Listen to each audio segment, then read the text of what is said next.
예수께서 이 말씀을 하시고 심령이 괴로워 증언하여 이르시되 내가 진실로 진실로 너희에게 이르노니 너희 중 하나가 나를 팔리라 하시니 제자들이 서로 보며 누구에게 대하여 말씀하시는지 의심하더라. 예수님을 파는 자가 있다라고 하는 것입니다. 그것을 이미 예수님은 알고 계셨습니다. 그것을 이야기하는 예수님의 마음이 심령이 괴로워서 증언하였다라고 말씀하고 있습니다. 제자가 자신을 팔아버리는, 배신하는 그것을 언급하실 때에 예수님의 마음이 어떠했을까라고 생각을 해보면 정말 그 심령의 괴로움이 크셨을 것임을 알 수가 있습니다. 그런데 왜 제자들과 식사하는 자리에서 진실로 진실로 너희에게 이르노니 너희 중 하나가 나를 팔 거다 라고 말씀을 하셨겠습니까? 이것을 공개적으로 거론했다라고 하는 것은 제자들 중에서 예수님을 파는 자, 우리는 알고 있죠. 가룟 유다를 예수님께서 회개시키시고 그의 죄를 자복할 수 있는 기회를 주신 겁니다. 그렇지 않습니까? 너희 중 하나가 나를 팔 거다. 가룟 유다는 양심의 가책을 받아서 예수님께 자신의 죄를 고하고 용서를 구하는 것이 올바른 자세죠. 제자들은 이제 누구에 대하여 이야기를 했는지, 누가 예수님을 팔 건지 여기에 대해서 서로 의심하면서 내부적으로 문제가 생기게 됩니다. 그러니까 23절에 보면 예수의 제자 중 하나 곧 그가 사랑하시는 자가 예수의 품에 의지하여 누웠는지라. 시몬 베드로가 머릿짓을 하여 말하되 말씀하신 자가 누구인지 말하라 하니 그가 예수의 가슴에 그대로 의지하여 말하되 주여 누구니까. 궁금하잖아요. 누가 예수님을 팔 것인지. 그래서 예수님의 제자 중 하나 그가 사랑하시는 자, 사도 요한을 말합니다. 사도 요한은 예수님이 사랑하시는 자라고 자신을 표현하거든요. 예수님의 품에 의지해서 누웠습니다. 누웠다라고 하는 것은 비스듬하게 식사하는 자세를 생각하시면 됩니다. 예수님의 앞쪽에 사도 요한이 있었던 것이죠. 예수님의 품 쪽에 가깝게 그렇게 좌석이 배치되어 있는 겁니다. 베드로가 아마 반대편 쪽에 있었겠죠. 머릿짓을 하면서 요한에게 요구합니다. 말씀하신 자가 누구인지 한번 여쭤봐라. 이제 말을 할 수 있는 거리는 아니고 머릿짓으로 그렇게 이야기를 하니까 사도 요한이 예수의 가슴에 그대로 의지해서 이야기를 합니다. 주여 누굽니까? 라고 물어보는 것이요. 26절에 보면 예수께서 대답하시되 내가 떡 한 조각을 적셔다 주는 자가 그니라 하시고 곧 한 조각을 적셔서 가롯 시몬의 아들 유다에게 주시니 조각을 받은 후 곧 사탄이 그 속에 들어간지라. 이에 예수께서 유다에게 이르시되 내가 하는 일을 속히 하라 하시니. 예수님께서 누가 예수님을 팔 것인지를 이름을 이야기하지는 않습니다. 그러면서 떡 한 조각을 적셔다 주는 자가 그다.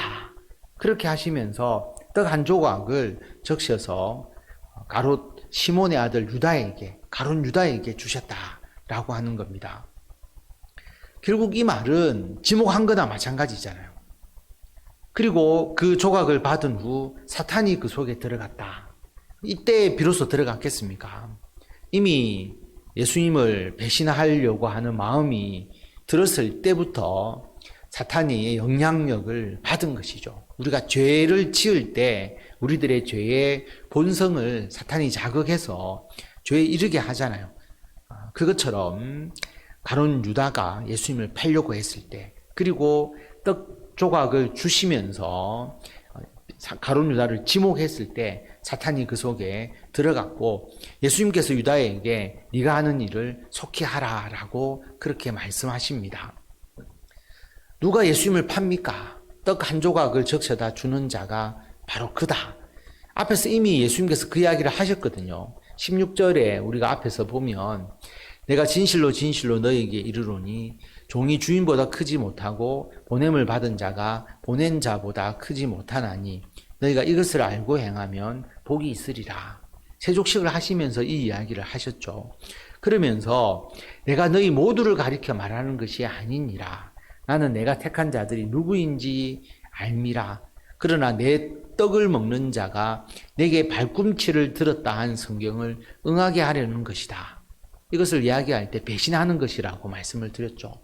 은혜를 입은 자가 오히려 나를 배신했다.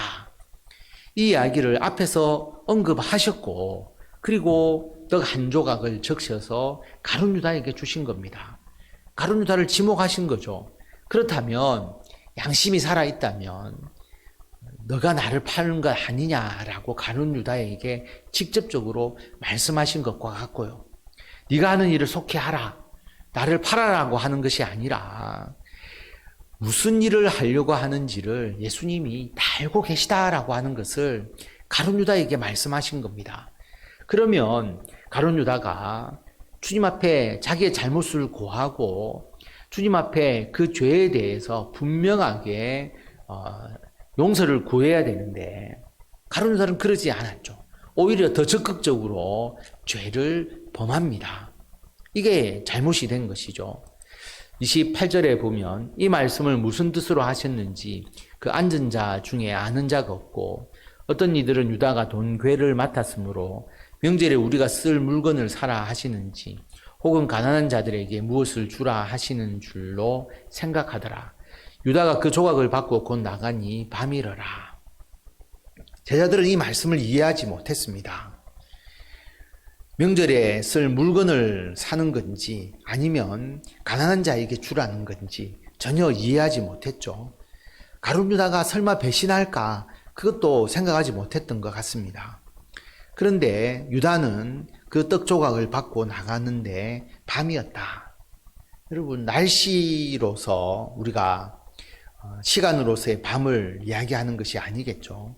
밤이라고 하는 것은 영적인 밤이라는 의미를 강하게 내포하고 있습니다. 31절 말씀, 그가 나간 후에 예수께서 이르시되 지금 인자가 영광을 받았고 하나님도 인자로 말미암아 영광을 받으셨도다. 만일 하나님이 그로 말미암아 영광을 받으셨으면 하나님도 자기로 말미암아 그에게 영광을 주시리니 곧 주시리라. 가룟 유다가 예수님을 팔러 나갑니다. 회개의 기회를 차버리고 악을 행하기 위해서 나갑니다. 그러니까 이제 예수님께서 붙잡히시고 십자가에서 못 박히실 때가 가까웠던 거죠. 그래서 말씀하십니다. 인자가 영광을 받았다. 십자가의 죽음을 항상 이야기하실 때에 영광을 받았다라는 표현을 쓰시죠. 하나님도 인자로 말미암아 영광을 받으셨다.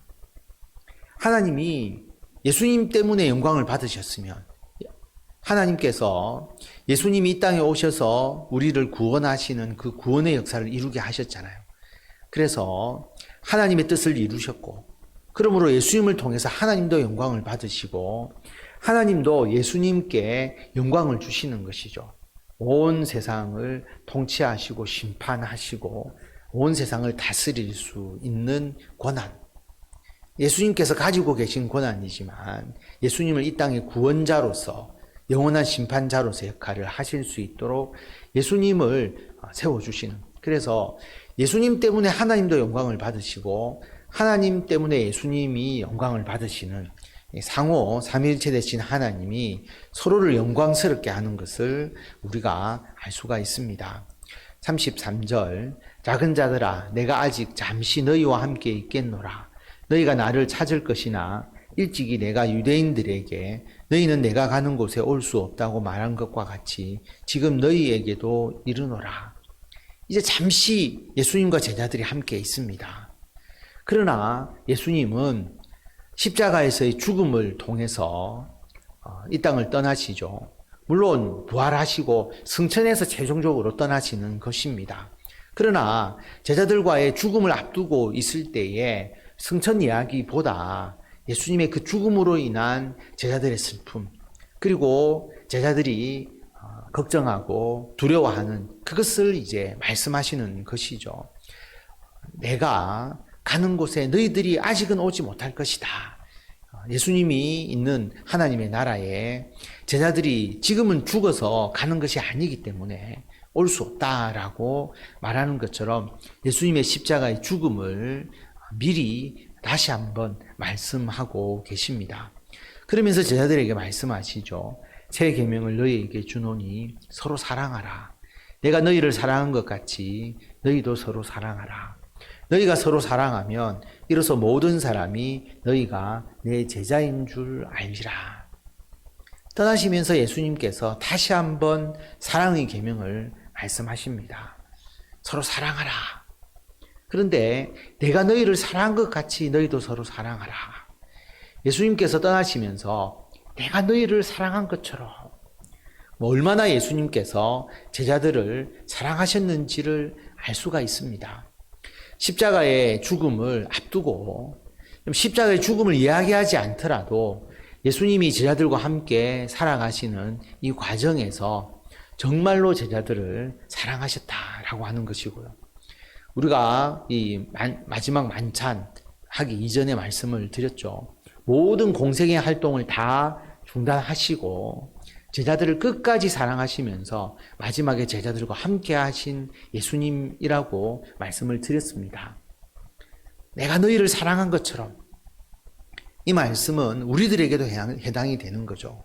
우리들을 사랑하신 것처럼 너희도 서로 사랑하라.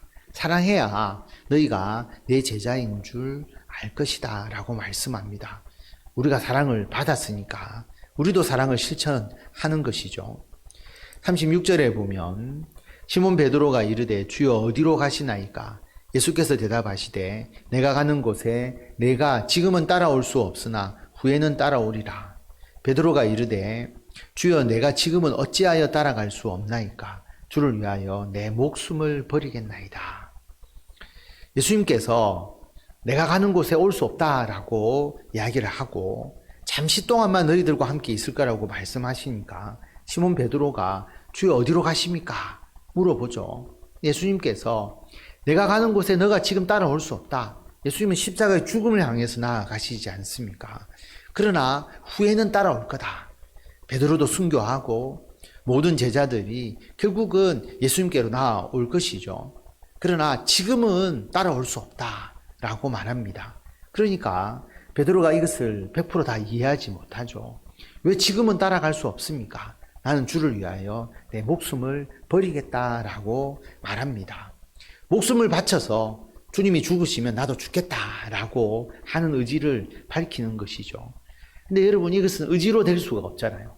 우리가 예수님을 따라가는 것이 내 의지로 된다면 따라가는 모든 그 결과도 내 의지의 결과라고 자신할 수 있는데 우리가 예수님을 믿는 것은 우리의 의지로 믿는 것이 아니죠. 그래서 예수님께서 말씀하십니다. 예수께서 대답하시되 네가 나를 위하여 내 목숨을 버리겠느냐? 내가 진실로 진실로 내게 이르노니 닭 울기 전에 내가 3번 나를 부인하리라. 닭 울기 전에 너가 3번 부인할 거다. 나를 위하여 네가 목숨을 버리겠다고 버리지 못한다 라고 그렇게 말합니다. 지금은 그렇게 하지 못한다 라고 하는 것이죠. 오늘 이 말씀을 통해서 우리가 죄를 지었을 때 예수님께서 우리들의 죄를 깨닫게 하실 때가 있습니다. 그러면 우리들의 양심이 반응하고 우리들의 심령이 그 죄에 대해서 어떤 잘못을 느꼈을 때 적극적으로 우리는 회개하고 주님께 용서를 구하는 우리들이 되어야 합니다.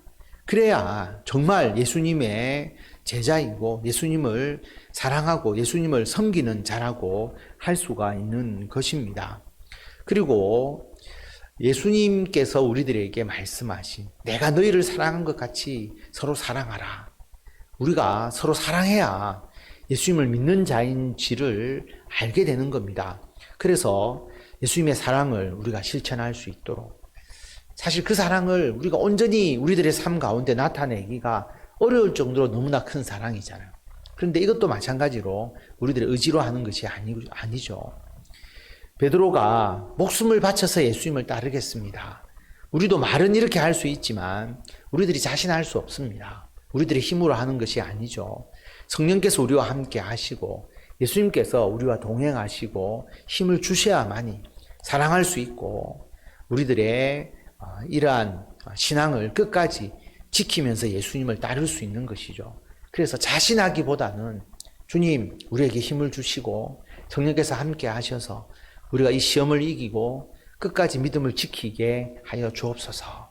사랑할 수 있게 하여 주옵소서라고 기도하고 주님을 의지하는 것이 오히려 더 큰 힘을 얻고 주님을 위해서 충성을 다할 수 있는 그러한 힘과 능력의 근원이 된다라고 하는 것 기억하시고, 우리가 항상 하나님을 예배하고 기도하고 말씀 묵상하면서 성령께서 우리와 함께 더욱더 역사하시기를 우리가 간절히 바라면서 생활하고 있습니다.